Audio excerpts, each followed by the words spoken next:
ആവേശം കൊടുമുടിയിലാണ്. യാതൊരു ഇത് ലീഡർഷിപ്പിന്റെ വിജയം. കൂട്ടായ പ്രവർത്തനം നടത്തിയ KC വേണുഗോപാൽ, VD സതീശൻ, രമേശ് ചെന്നിത്തല, സണ്ണി ജോസഫ്, അടൂർ പ്രകാശ് അടക്കമുള്ള നേതാക്കന്മാരെ കൂട്ടായ വിജയം. ഒപ്പം PK കുഞ്ഞാലിക്കുട്ടി, പാണക്കാട് തങ്ങൾ, എല്ലാവരും നേടിയെടുത്ത വിജയം. പ്രവർത്തകരുടെ വിജയം.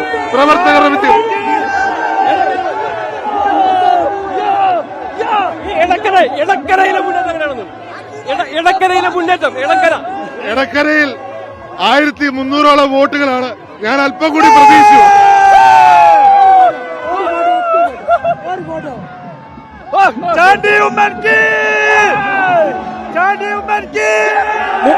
മൂവായിരം വീടുകളും കടകളുമാണ് കയറിയത്. കുറച്ചു കടകൾ കൂടെ കയറുന്നതിൽ കൂടുതൽ എനിക്ക് സംശയമില്ല.